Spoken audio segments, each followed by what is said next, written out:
Hello, welcome back to the Street Photography Magazine. I'm Bob Patterson, founder of Street Photography Magazine, and I'm back. I've been away for a while, actually, but we're not here to talk about me. I'll deal with that later on my Substack. But with us is our publisher, Ashley Riffo. And so, how you doing, Ashley? What's new? Doing great. I guess I should get this out of the way ahead of time. Last Okay. week, 2 trees fell down in the middle of the day during windstorms, knocked out our power. Yesterday, we had a tiny storm pass over, and it gusted for like 15 seconds. We were looking out the back window, and my son's swing set blew up in the air and flipped over. And he was traumatized. He was crying about his swing set. So if I suddenly drop out today, it's probably some kind of tree fall incident. All right. Well, just take cover. I know you don't have basements there. Yeah. And we'll soldier on without you. In case I mysteriously disappear in the middle of this episode, you know what happened. Okay. Well, that's pretty common for you. It seems like you've been through that a good bit. Okay. Well, that aside, also with us is our guest today, Nagamitsu Endo, who is a New York-based documentary photographer. He's a visual storyteller. He's also a Sigma ambassador, and sounds like he's the guy responsible for getting Sigma to create some X-mount lenses. So, gotta thank you for that. Anyway, so Naga to his friends. So, Naga, thank you for being with us. Really appreciate you taking the time. Yeah, it's good to have you. He's done some really interesting things that we're going to get into, and we're going to, of course, talk street photography and all the thinking around it.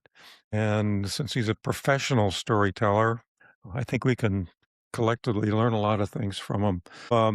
So Naga, I guess before we get too deep into our discussions, why don't you just give us a little bit of your background and how you got into the field that you're in? Well, I think I have a pretty unique background in terms of I was born in Japan, in Hokkaido, Japan, northern part of Japan, but I've lived pretty much all my life outside of Japan. Due to my father working for Japan Airlines, being a jet setter, he would be transferred and stationed in different countries. And so I would land in New York in 1971, I guess. I was 4 years old, 5 years old.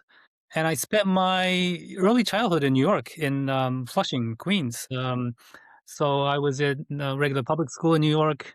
And then soon after, we would move to India. Bombay is now Mumbai, and also on to Karachi, Pakistan in the mid to late 70s. It wasn't until I was 15 that I actually got back to Japan and actually spent my youth as a Japanese. My Japanese wasn't as great as my English. And so I got kind of bullied a little bit about that from kids. But then I spent high school and college in Japan. But I always wanted to become a photographer because when I was in Karachi at the age of 10, my father had a Olympus Pen F camera, the family camera that everybody had. And at school, I had an art class, a choice of either taking art or photography class. And of course, I chose photography. And of course, this was film-based back then. So they would teach you, even as a fifth grader, they'll teach you how to develop the film, and print the film. So you have you get to learn how to actually take the picture and then process the film and make prints yourself. And I was really fascinated the fact that as a kid,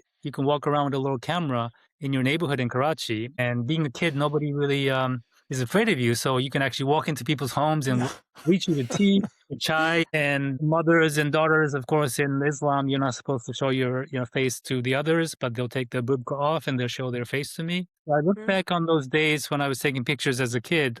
Very, very precious time and interesting sort of look into the culture, but also I didn't even realize that was street photography as we know it right now.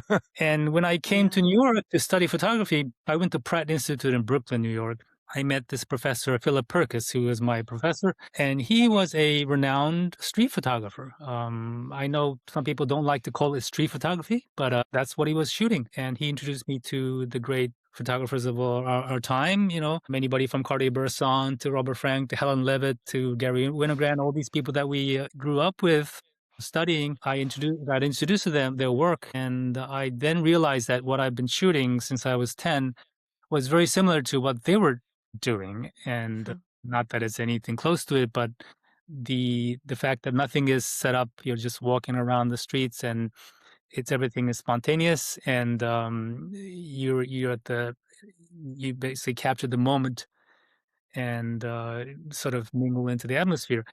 So that's how I kind of stumbled upon to New York in 1989, and it's been 37 years living here in New York. And I think my path, even though I wanted to become a photographer, my career was in television documentary. And one of the reasons being that as a foreigner living in New York, in order to stay and work, you had to have some kind of a visa. And you could not really get a visa as a photographer because the definition was that why do you have to be a Japanese to be a photographer? Unless you have some big shot client where they specifically ask you to be the photographer for the job, which I didn't have. So, in order for me to stay and work, I had to find a different path. And a television documentary for Japanese public television called NHK was my path because it had to be done in Hmm.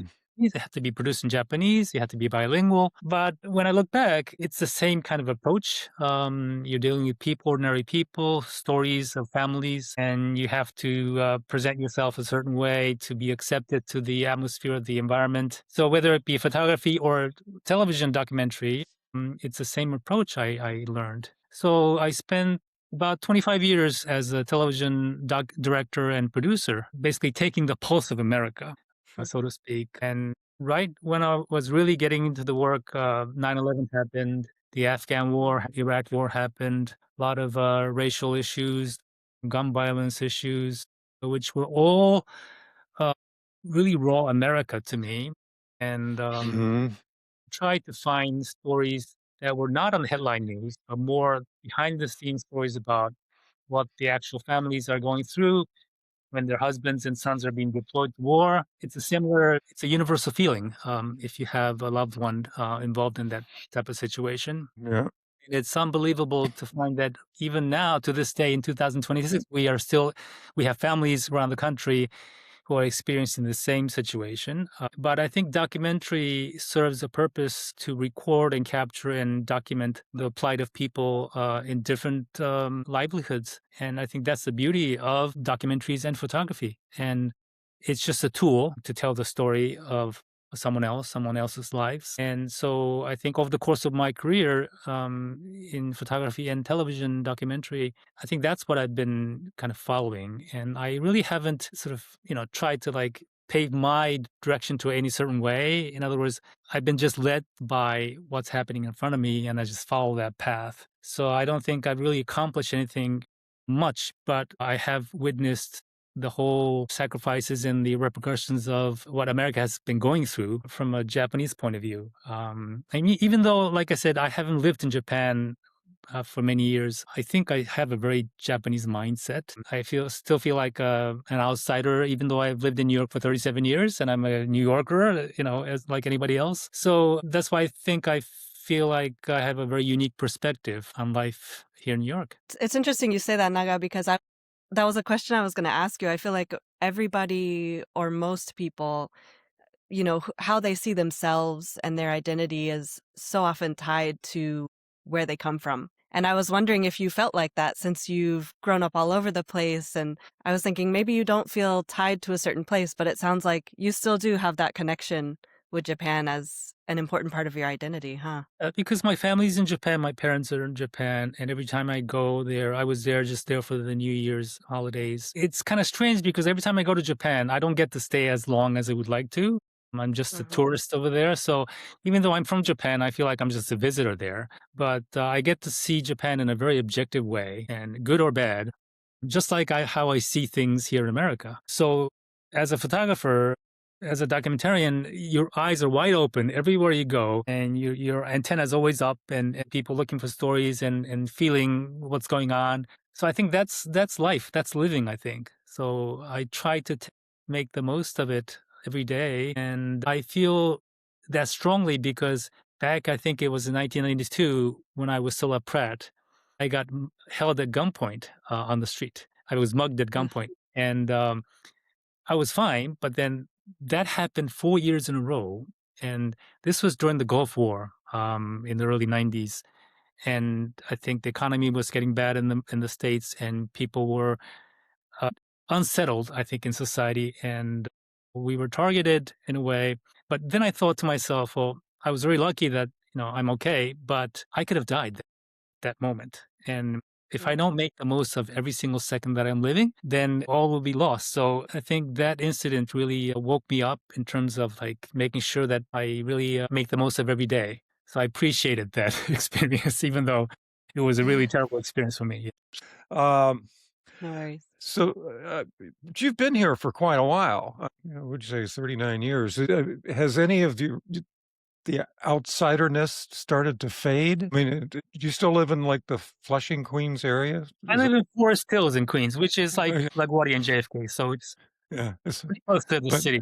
but I just wonder if it's ever started to fade and you just say, "Hey, I'm a New Yorker like everybody else," or if you feel it started to fade, do you try to protect that outsiderness to keep that perspective? Every time I go to Japan, I'm reminded that I'm walking so fast than other people. Are you talking loud and Yeah, you eating cross the food red on the light street? on a, pedestrian walkway, you're walking even though it's red light, things like that. It's already like sort of embedded in you. So it's hard to get it out of you. But also when I travel to other parts of the country in the United States, I feel a different sense of myself. Being from New York, it's a New Yorker, Yeah. because it's the middle America is very different from LA or New York, as Yes, it people is. recognize. I've had the fortune of traveling to almost all of the 50 states for work, and had to see all parts of America. Not to say that I understand America completely, but I see the differences in the pros and cons of life everywhere. But that's the same with anywhere in the world. But Mhm. I still think that thanks to my parents' upbringing, I think many of the things that I do unconsciously are very Japanese. For example, if I see like a little piece of trash on the floor of the room, I tend to pick it up without even like thinking about it. Because in Japan, when you're 6 years old, in first grade, you have to clean your classroom by yourself. There's no janitors in Japanese schools, so Oh, kids actually clean themselves, sweep the floor. They'll do the lunch, serve the lunches themselves to each other, and basically you learn the habit of taking care of your surroundings and yourself and your peer, and that has grown upon us as an adult. And so you see Shohei Ohtani, the Dodgers star, picking up trash, and people. really? But as a Japanese, that's like it's a norm. People do that. So it's How do not. you how do you ever get anywhere in New York? Like, do you Yes, you're not going to you would get just like anywhere. pick up trash the whole time and never get where you're going? Right, right, right. I think I only do it when it's in my environment, when it's Yeah. my workspace, or there's people working with me, to have a much more comfortable space. But yeah, that's true. Yeah, it's Yeah. interesting the little stuff that our culture is ingrained in us that sometimes you don't even know that you have it until you're somewhere else. And then you Yeah. realize, I didn't know I do that.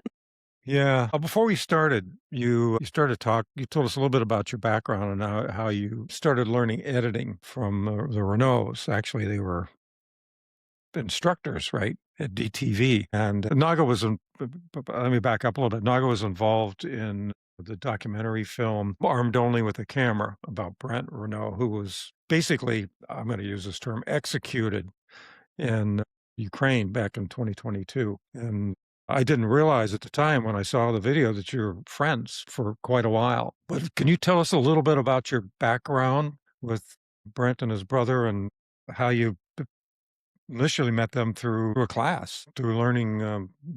Yeah. When I started working for NHK, the Japanese Public Television production unit in New York, as a director and producer in documentaries, I had to train myself how to edit a film. And I fortunately met a group called a great nonprofit called Downtown Community Television Center called DCTV. And they're in Chinatown in New York City. It's led by John Alpert and Keiko Tsuno, the founders of DCTV. They've been around since 1972. Brent and Craig Renaud were instructors there, and they were also on staff at DCTV, producing documentaries about America and about the world. And so I took classes in editing, video editing, by the brothers. Around that time, it was late 90s. I think 1998 when I first met them. And we were working together in different documentaries. I was an NHK producer, so we would co-produce different documentaries about America for broadcast in Japan. And so I worked with DCTV a lot, and with the brothers and John Alpert. And the 9/11 happened.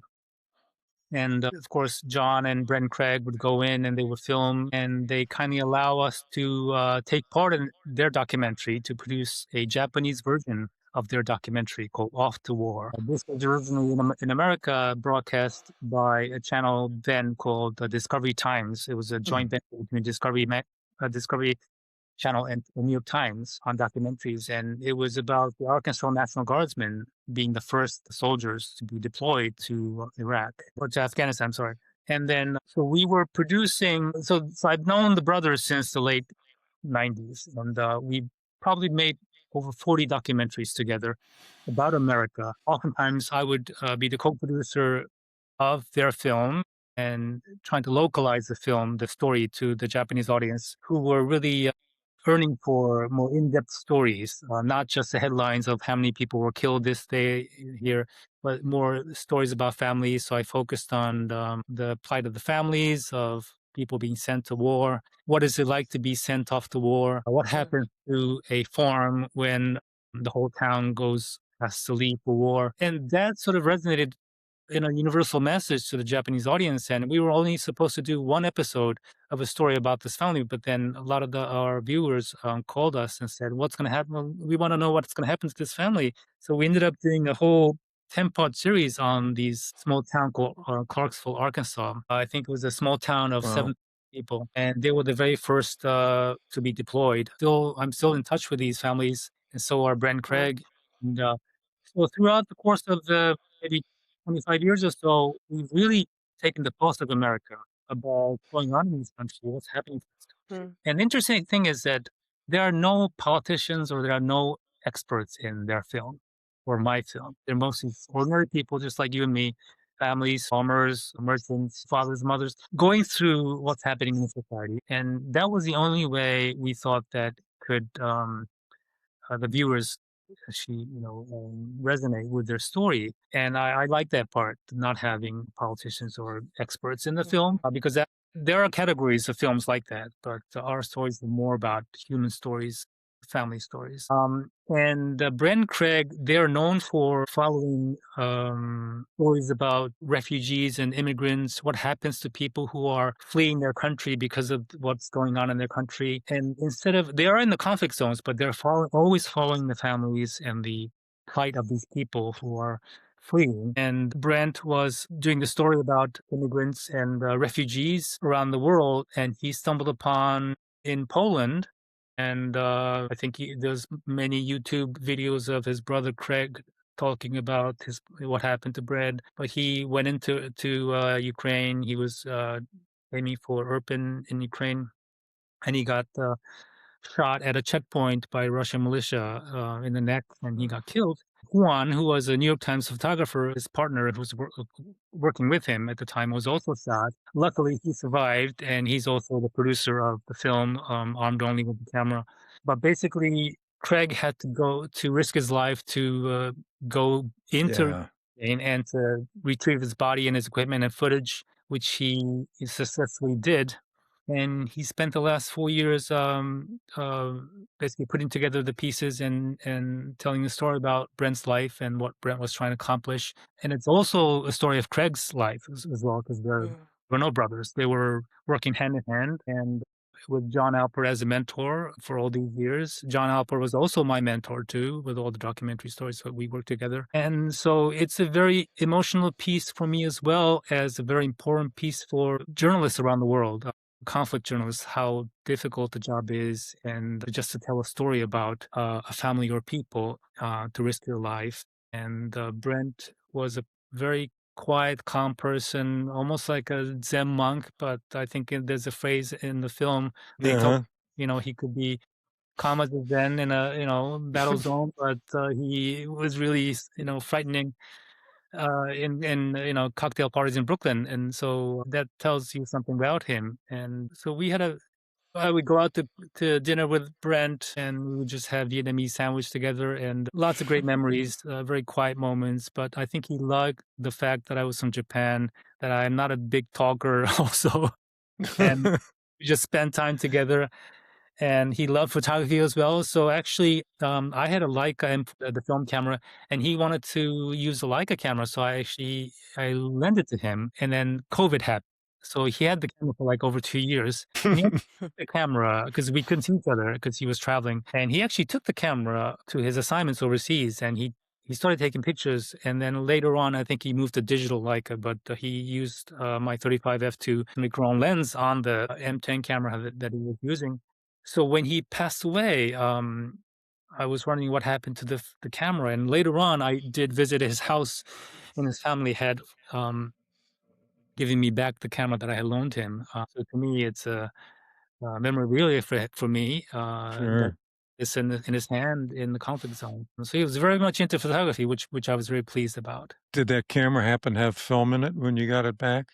He was using no, Oh, okay. yeah, I think he was just using the film camera in the beginning, but then he switched to the digital cameras. Oh, okay. So he was using my lens, but he got a lot of great images out of it. In the film, maybe I used too strong a word when I asked you the question, but in the film, it sounded like that the Russians purposely targeted journalists. Yeah, I think Yeah, it was March 13th, and I think the yeah. war started around April, February 24th. So it was a Wow, couple of very days before, and I think journalists were slowly starting to get into Ukraine and to cover the whole situation. And I think Irpin was a little outside of Kiev, and you saw the image of the famous bridge that was like destructed, and yeah. refugees were trying to climb through the bridges. So there was a huge checkpoint there that you had to go through when you're driving, and I think the Russian soldiers. I was told that they're not legitimate soldiers, but like militias. Uh-huh. Soldiers who are volunteering to be the Russian force was given a gun, and I guess anybody who looked like journalists who would come through, they would just shoot him. So it was Uh, brutal. But Brent had captured pretty much everything that was going on along the way, and fortunately, Craig was able to retrieve those footage. And although the film that you saw, armed only with the camera's 38 millimeter, I think 37-minute film, it must have been. I would understand that it must have been very difficult to edit that into a 37, 8-minute short film. Yeah. I I bet. was gonna ask you maybe what you learned from all of them, being around the Renaud brothers and having the same mentor. That's something that stood out to me about that film is the editing because it Mhm. said so much without needing to say, it wasn't like explicitly telling this whole, it was edited so well that you got in those 37 minutes such a good idea of what kind of a person Brent was, that how deeply he cared about people. It told the story of his life so well with so few words, I guess is what stood out to me. I mean, they were so good at they are so good at what they do, and I'm sure you must have learned so much from them and from Brent as well. It seems like from Brent, one would just absorb that care and that care for other people, that Mhm. empathy for what people are going through. I don't know. Maybe you could tell us how knowing all the Renault family and having the same mentor, how that has helped you develop as a photographer or as a person. Yeah, I mean, I also felt and learned that to tell a story of a certain situation, especially conflict situations, not that I've been in conflict zones, but the only way to really convey the seriousness and the problem is to look at to really listen and to observe the people that are being affected by it. If you just listen to generals and the representative talk about things, it's just the surface of things and really can't tell. So Brent Craig, they were really focused on the voice of the actual people, and their cameras were always pointed towards the people. And I think that's what's significant about it. And there's a part of the film that when he was in Africa, this gentleman who was injured, Brent was trying to film him, and he had actually, even though he's got this burned hand and everything, was telling Brent that he's holding the camera from his heart. And that was a very surprising Yeah, moment, and that yeah. Craig also dug that footage up, which was amazing. But that tells you that the way Brent approached the subject, this injured person, I think it was a result of not just barging into somebody's situation and filming, but I think they would take the time to. I learned that when we were filming a turkey farmer in Arkansas, his families had to be deployed, whose dad and the son had to be deployed to we would go in and spend at least 2 weeks to help with their farming, before we even Hmm. start rolling camera. And that is to basically win their trust that the reason why we are there, we're not just there to like exploit the situation, but we want to really understand what you're going through and to understand what poultry farming is all about, how difficult, hard it is. And so we would just work with them, stay with them, eat with them. And so by the time Wow. we start filming, we're like part of the family. We're like, a fly in the wall. They would mind us filming, even if they're like, arguing over the phone or something, or scolding the kid. Or so that type of patience, I think I've learned from others of how to approach a subject. And especially for me, they would be, why would a Japanese guy like you be in Arkansas? I mean, I would probably say the same thing if I was there in their shoe.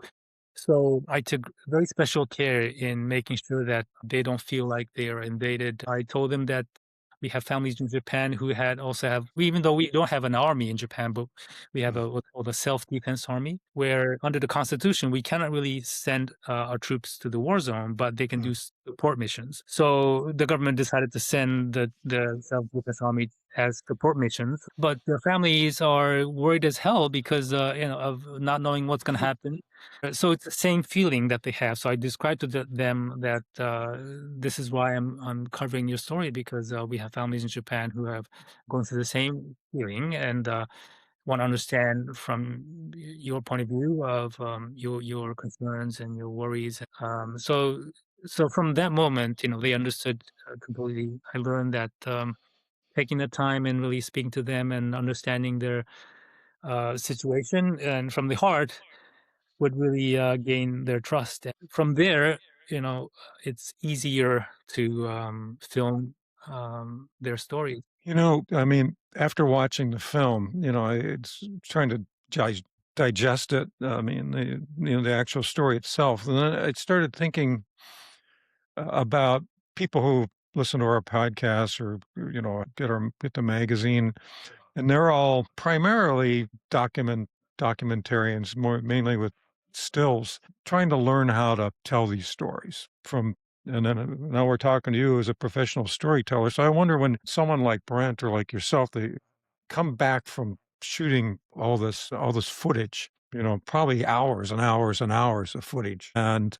of lots of different things, especially like in a war situation with total chaos. And so you come back with all this stuff and you want to take and distill it down to tell the story, sort of the core of what's going on. How do you do that? I mean, do you have like a list of questions you ask yourself? Do you have a process, or do you just have to sit on it for a long period of time?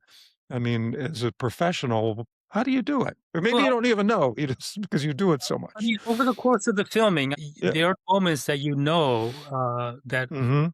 that particular phrase or story that they told has got to be in the story. So we will take a mental note of that. But practically, I think when we come back from the shoot, especially some extended, very long shoot, all we got to do is just look at the footage, keep looking at the footage over and over again, you know, and just take notes and then kind of remind ourselves. And I'm sure you've experienced as a photographer, no matter how far back it was, if you've taken the picture, you remember Mhm. where you were, who was with you, Yeah.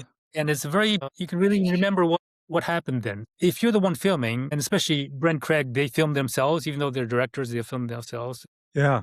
John Alpert started as a video journalist, one-man band, so that you don't have a whole crew with you. It's just you and your camera speaking to the subject. So you have a very clear mental note on what the person said or what the situation was. So that's a very helpful thing to have. But going back through the footage, revisiting the footage, it really helps in kind of finding the right moments. And there's no easy way, out of that, other than just going over the footage that you shot, no matter how long it takes. So you have to have the patience and the dedication to work on that as a documentary director, and I think that's how everybody does. Generally work on our own, so we don't have assistants or people. We may have assistant editors who work on multiple, like different segments of the story, but basically we have to look at all the footage that we shot, and that's how we discover the shining moment, I think. Yeah, yeah, interesting, because it's sometimes elusive, even for doing vacation photos, for Yeah. example. Do you think that a lot of those principles could translate over for, a street photographer, say, gaining trust? Obviously, if you're a street Oh, yeah. photographer, you can't spend weeks with somebody or in there. How would you apply those principles when you do street photography? Right. I mean, filming and documentary, television, if you're just shooting this on the streets, it's just B-roll, right? So you Yeah, have subject, you have to talk to them, they have to talk to you. So you're face to face with them. But in street photography, especially my style of photography is that I never talk to people. Like I never approach and Mm. say, "Can I take a picture?" I know there are some people who out there who do that, but I feel like that could become a different kind of photography. So I try to just position myself at a certain spot or just walk through a certain street, alley, and just document what I see passing along. So I never have to interact with anybody. I hope not to interact with anybody because I'm looking for eye contact in the shot. I want their gestures, their sort of moments as they go through their everyday life. So it's a little different approach. But in photography, in documentaries, let's say I mispronounce something, you can do it again. You would ask them to say it again or yeah, do certain scene just to get it right. But in I think photography, especially in street photography, if you start to do that, that becomes a whole different thing. So I would never try to recreate the same. I mean, you can't. It's like a Stop, paint. back up, Yeah. do that again. That's the beauty of it. You Yeah, have one shot, one moment, mhm, yeah, that's what, as Corey Burson said, and if you get it, you get it, but if you don't, you don't. And then my professor, Philip Perkis, said that, well, you can go out there all day and maybe get one great picture or not, Don't yeah, expect of yourself to get like 10 great pictures in a day. So that's still my philosophy that even if I go out, I could never promise myself that I would get a great picture. But you always have to look through whatever you shot and you may find one little nice picture that you like. Maybe, you're lucky yeah, if you have one like that. So I think that's the fun part of it and beauty and to have the patience and the eye to kind of discover those great shots, great moments, I think. yeah, yeah, it'll never happen again. Yeah. Philip Perkis sounds like a very fascinating person to have learned from. What was he Yes. like? Yeah, he unfortunately passed away last November at the Yeah, age so, of 90.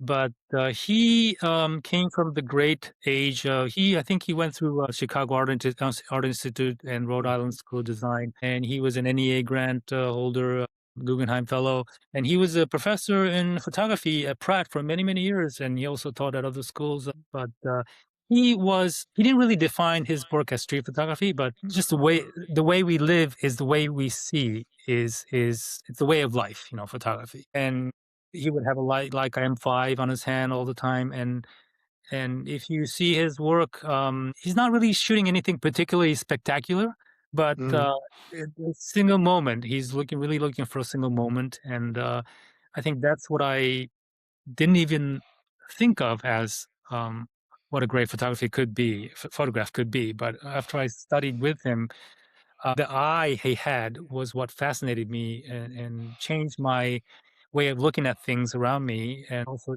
just staying with one like 35 millimeter focal length. And he was the one who taught me to like just stick with one lens and see how much you can do with it. Find your frame and find your shot with this one lens. And I was at the Sigma pop up the whole 3 weeks this past month, and people walking. There's lots of street photographers greatly walking in Soho, and they're like, lens do you recommend? And I like a zoom lens and so forth. So we're having all this fun conversations, and I always tell them, like, "Hey, have you ever tried like a single lens challenge? Like, find if you have a 35 or 50 millimeter, just stick with one lens." And I told them that I was in Japan for 5 weeks over the New Year's. I took only one lens, 35 millimeter lens, and it was an assignment to myself. How much can I do with a 35 millimeter? And I'm going on a these lot. a lot, yeah. And so it's not about having all the entire lineup of lenses, but it's limiting yourself and having a vision and moving around. Obviously, Perkis was someone who introduced me to thoughts like that, and approach to photography, and to never get discouraged. Of course, you're going to get discouraged, but just keep working at it, keep shooting was his philosophy. So same thing with documentary. Even if you can't get the write interview or story or scenes. You keep going back to the family's house and keep shooting, and then keep editing, keep looking at the footage. It's a very, very tedious process, and you have to be a certain kind of person to withstand that, I think. I didn't know that I could do that, but I guess I had to do it, and I don't know if I still like it, but that's the only way to get through it. Anybody who's done documentaries or who's done photography, I think, would understand what I'm talking about. You when you answered my question a little while ago, you gave me an answer that has been given to me many times, and I just forgot about it. Going back to Harvey Stein, I don't even know Harvey in New York. He always says, "Look at the work; it'll tell you what it is. Yeah. Look at your work."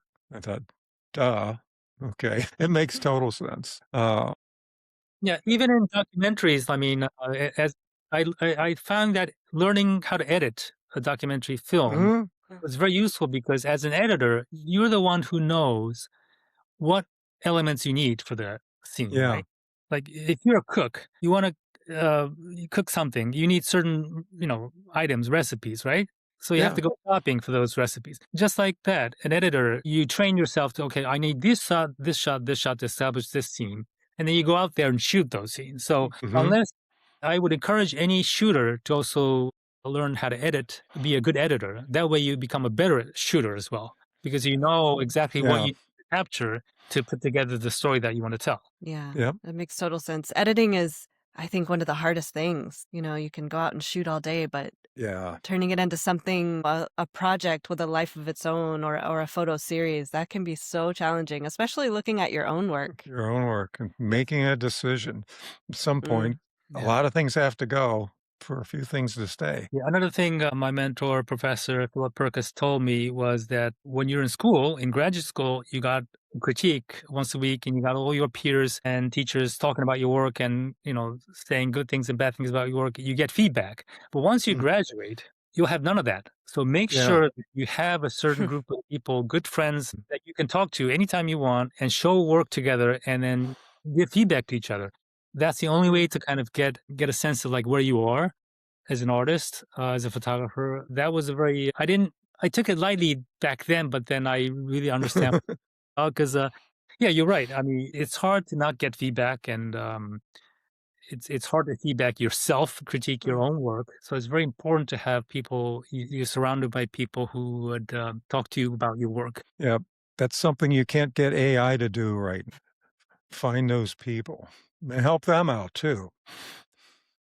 Did you find a group to do that with early on, or was it a while, like after you graduated and then you were kinda Well, I learned that feedbackless?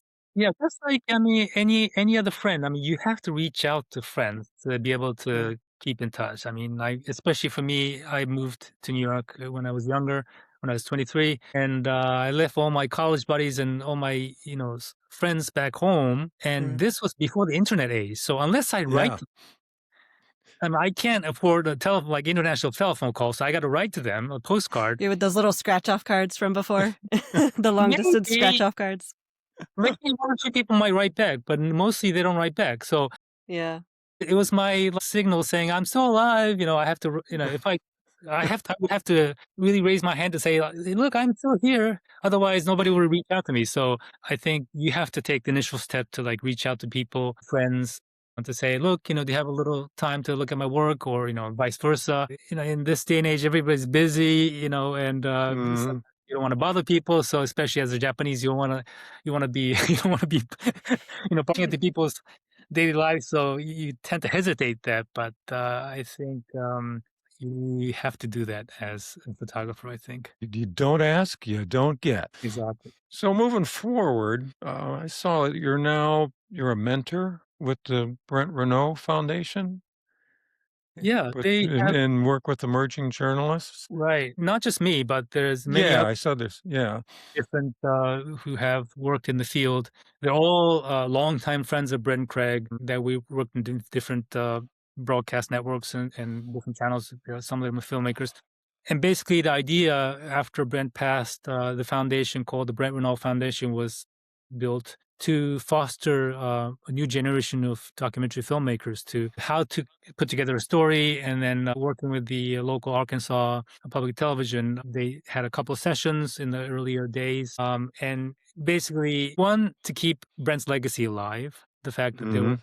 a human being named Brent Renaud, and also the Renaud brothers that throughout the whole 25 plus years that they've captured and documented for the Americans and for the people around the world. Also at DCTV in Chinatown in New York, it was founded by John and Keiko to basically teach young people how to make documentaries. So they will give them a camera for free, teach them for free, go Wow. to your home and film your parents at home or at work, and I don't know if you've ever done it, but it's the hardest thing to film your own family Yeah. because there's some, I don't know what it is, but there's some level of hesitation and shyness and some resentment about, being open or having your camera pointed to your face.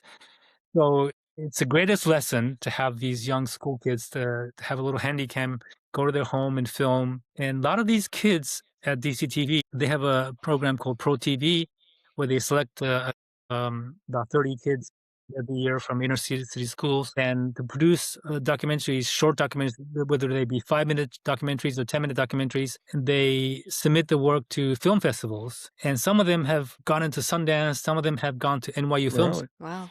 and they become filmmakers. And so I have a guy who I've known since he was a teenager, Jamal Hodge. He's become a filmmaker. He's a writer and he's producing all his films. And I even Wow. helped on his film as a crew. So it's very rewarding to see Aw. the work of DCTV that helped young people. And Brent and Craig also grew up at DCTV. They worked there, and he also taught young people.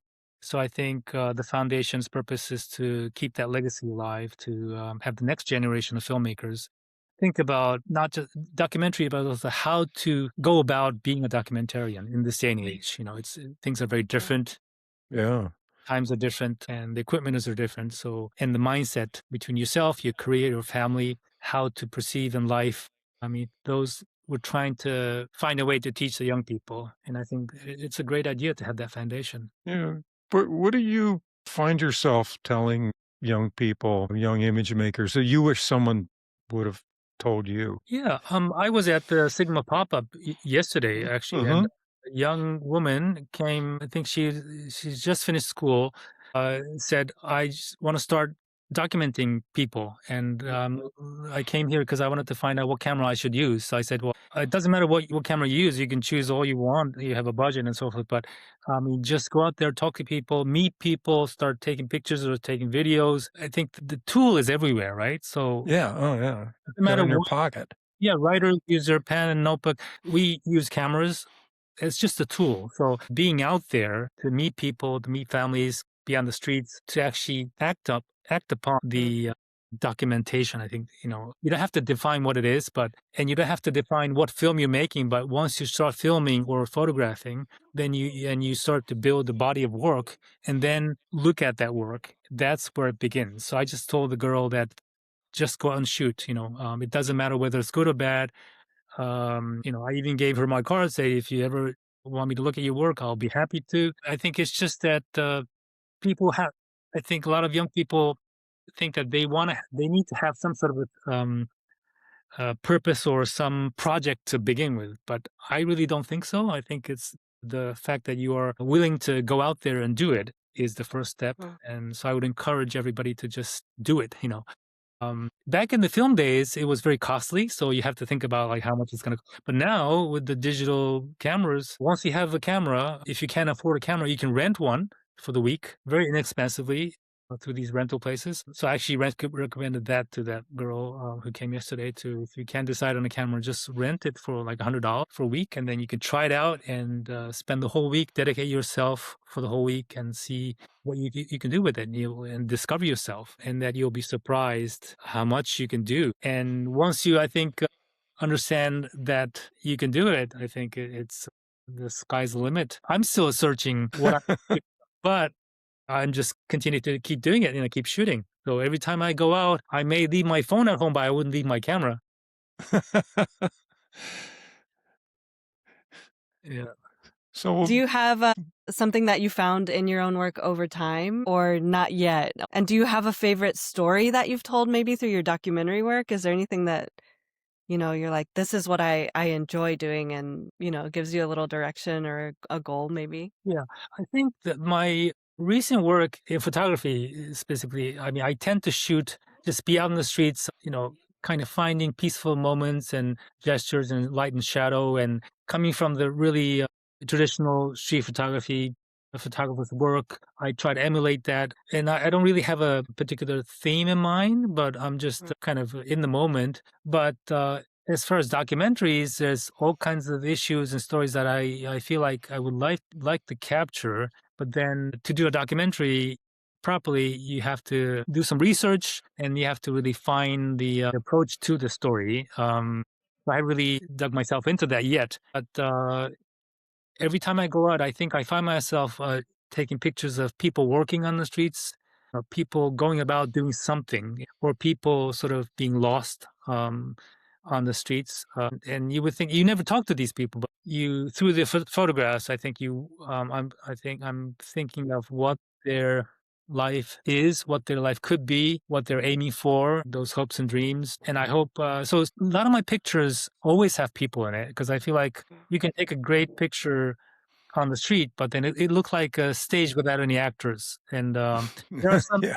moments, but I'd like to have people walking by or capture some part of the gesture in the shot that makes it alive. And when I look back, all the great photographs that I've been studying way back from the 1940s and 50s, 60s, it captured that era, that time. And so if I Hmm.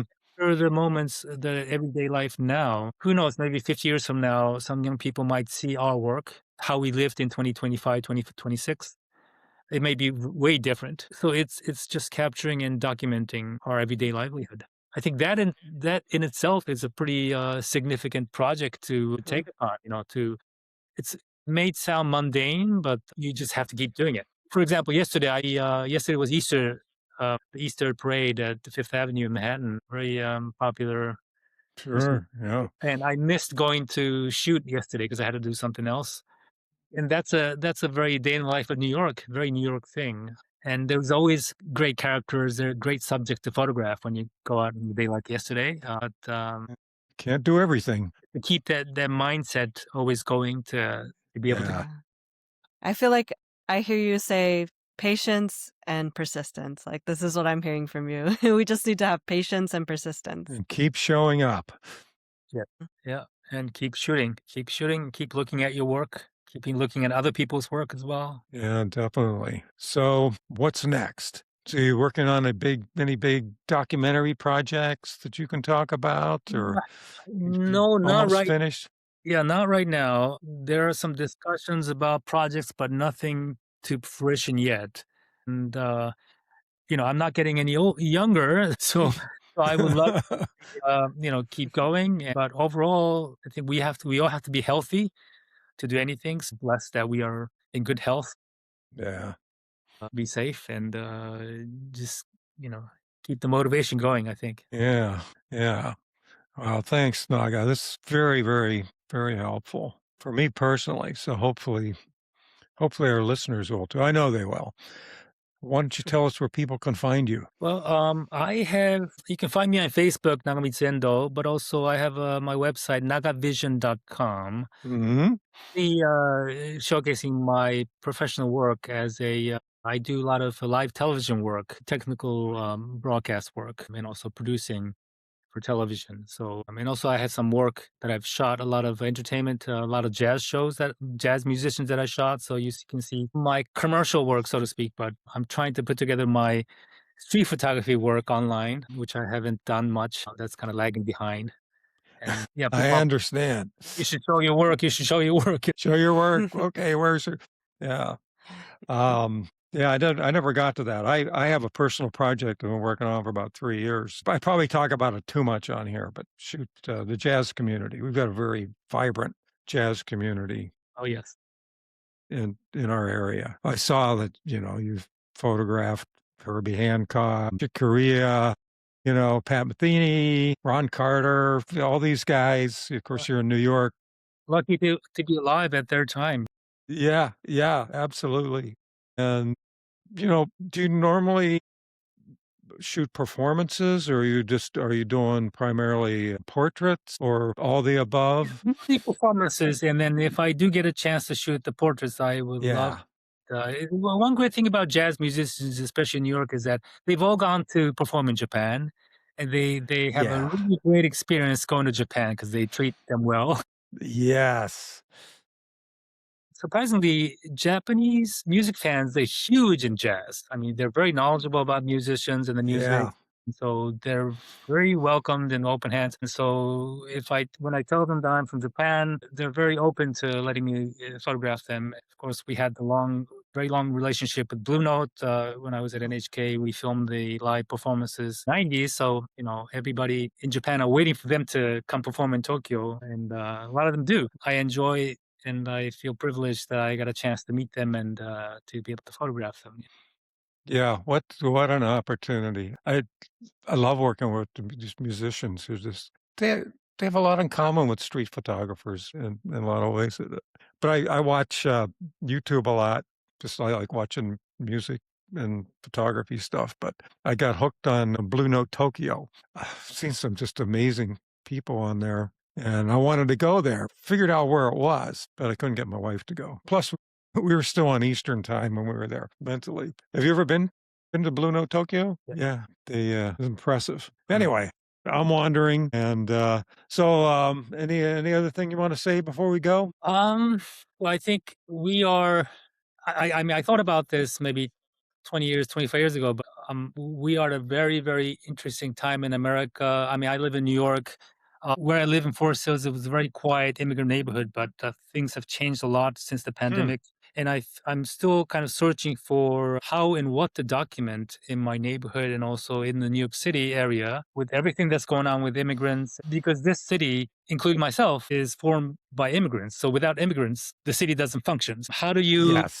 visually document what is happening to the city and in a very meaningful way and an effective way without getting too much into photojournalism, capturing the time as we live through it, just like people like, Helen Levitt documented New York City back in the day. So that's the kind of thing I think about every time I step out with the camera walking around the city. I feel Yep. like you're in a good position, like it's challenging to think about, but you coming from a documentary background, you yourself are an immigrant. So I think you're in a good position to be a person that can capture some of those realities. Without getting hurt. Don't get held at gunpoint again, please. I Yes. think I've Yes. down with my luck. I've survived after going through that so many times. Well, But Uh, you've become street smart walking through the mm. city. yeah, especially in New York. All right. Well, Naga, thank you again. We really appreciate it. Glad you could spend so much time with us. Yeah, thank you. Thank you so much for having me. Appreciate it. It's a great honor.